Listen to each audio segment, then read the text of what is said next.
Airlines Foreign Affairs Minister receives credentials of ambassadors from Guinea and Algeria. Parliamentarians emphasize more public mobilization to realize the Grand Renaissance Dam.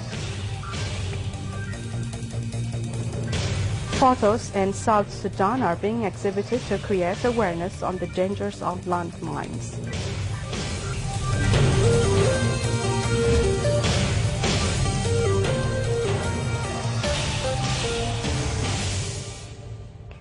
A very warm welcome to the morning news from Ethiopian television. I'm Hailemariam. Prime Minister Hailemariam Desalegn left for Japan to partake in the Tokyo International Conference on African Development (TICAD) to be held in Yokohama. The conference, co-chaired by Hailemariam, deliberates on poverty eradication and sustain the current development in Africa. The aim of the conference is to raise the support for Africa's development by cementing ties between African leaders and their development partners. It is expected to be a forum in which Japan renews commitment to further its development assistance and direct investment in Africa. On the sidelines of the event, Trade and Investment Forum between Ethiopia and Japanese investors will also be held. President Georgi stated that Ethiopians should sustain their kindness, which they are widely known for. The president made the remark at a launching of a campaign by Coca-Cola that promotes compassion of Ethiopians. The purpose of the campaign is to encourage zeal towards goodwill, especially among the youth. The campaign has begun with 3 ambassadors who are involved in different volunteer activities. Ethiopia's Foreign Affairs Minister, Ambassador Berhane ገብረክርስቶስ, received credentials of ambassadors from Guinea and Algeria.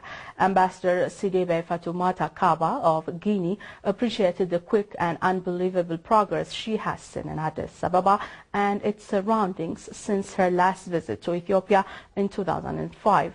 The ambassador expressed her admiration to Ethiopia's peace-preserving role in Africa, particularly in the Horn region. Ambassador Berhane noted the long-standing and excellent relations of the two countries have been manifested by smooth cooperation on continental issues. Similarly, Ambassador of Algeria to Ethiopia, Rashid Ben Lons, witnessed the growing political, economic and social relationships of Ethiopia and Algeria. State Minister Berhane said that Ethiopia has decided to open an embassy in Algiers, which is an expression of the desire to consolidate bilateral ties.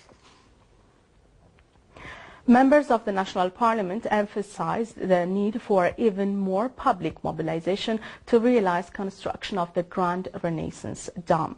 Members of Parliament and officials of Government Communications Affairs Office have visited the dam. They said new methods of generating income for the dam will be launched soon. The members have pledged their unreserved effort to scale up public support for finalization of construction of the dam. Explaining activities on the dam, project manager engineer Semenyo Bekele said construction is going well with state-of-the-art machineries.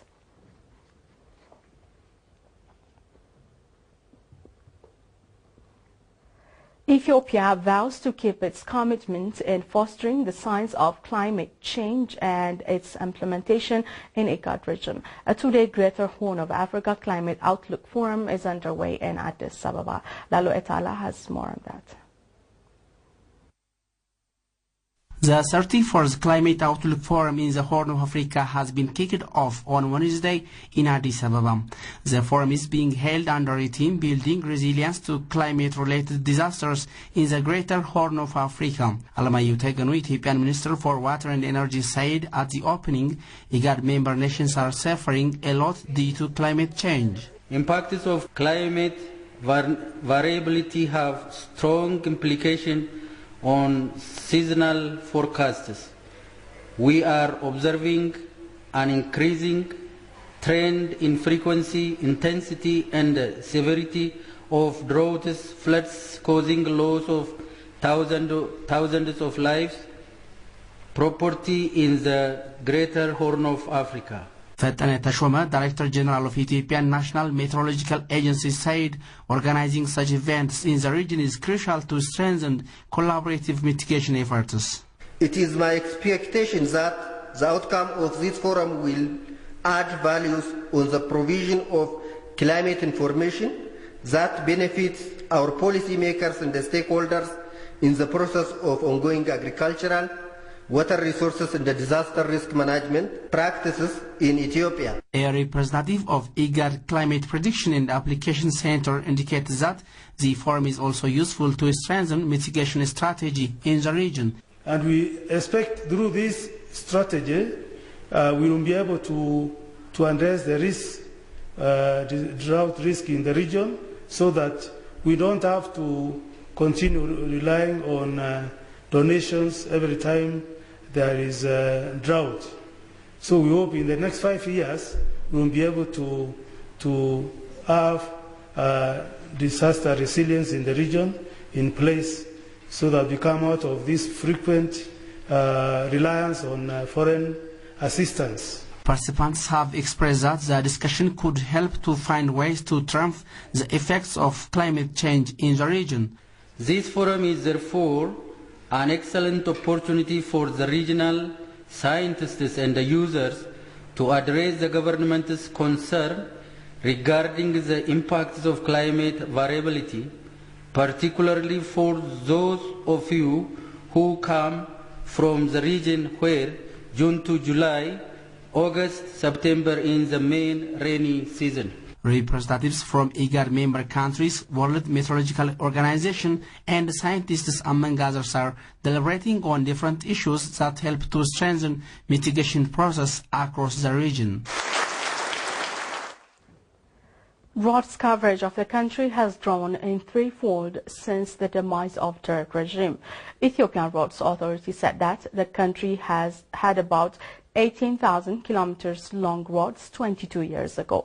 It said 108 billion birr is the cost that enabled the nation get additional 63,000 kilometers of roads with the participation of the growing number of local contractors.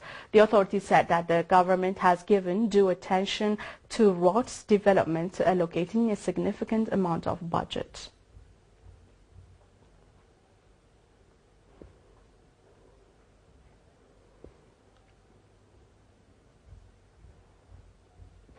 The Ministry of Mines unveiled Citizens Charter for clients and stakeholders. The charter is set to enable citizens identify the type of service they get and the amount of time it consumes.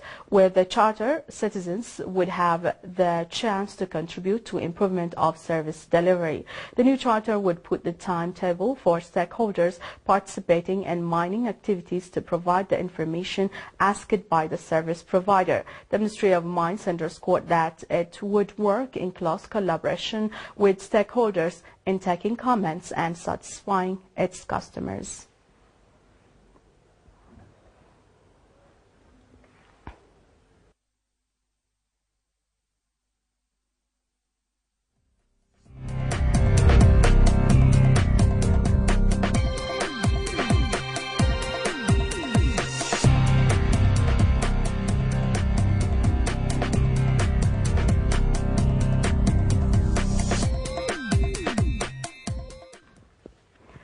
Welcome back.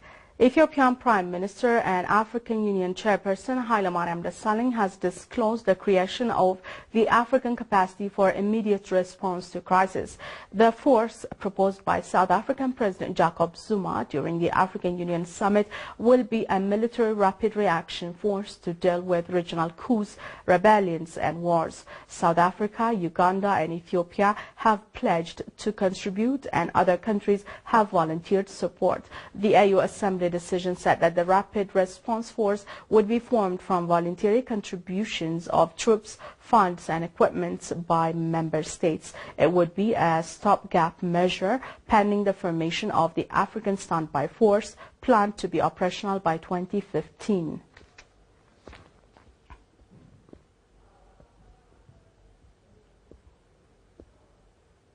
In February 2013, award-winning photographer Marco Grob visited South Sudan to take photos of mine victims and the work the UN Mine Action Services and other mine action non-government organizations were doing in the country. The photos are being exhibited to create awareness of the dangers landmine pose and auctioned to raise money for landmine victims. Abat Hailu presents Reuters 5.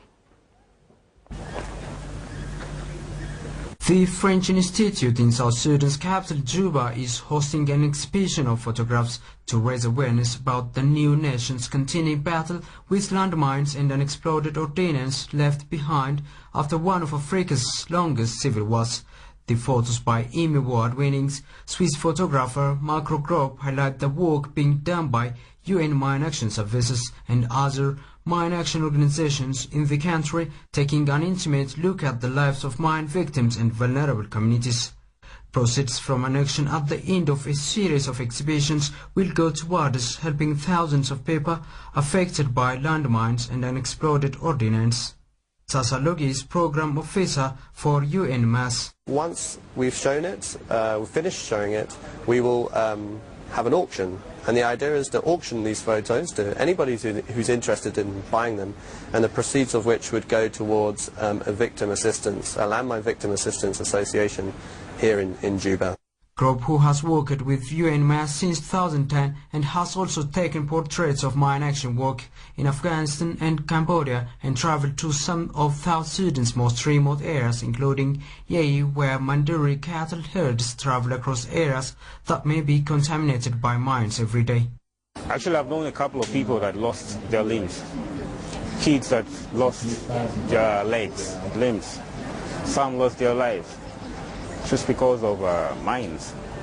I mean, it's a good thing that the war ended and the UN is coming in to help people in help the government in getting rid of a lot of these mines that are lying down there.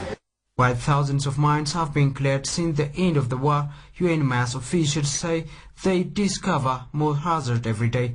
Mine blast survivors not only have to deal with amputation and lifelong physical disability, but also social, psychological and economic implications. Coming to the final news, Egypt's Ras Sidr on the Red Sea coast is fast becoming a favorite destination of local and international kite surfers. They now make regular trips from nearby Cairo and elsewhere to sharpen their skills. Kite surfing has grown in popularity around the world in recent years, particularly after it was announced that last year that it would be included in the 2016 Rio Olympics.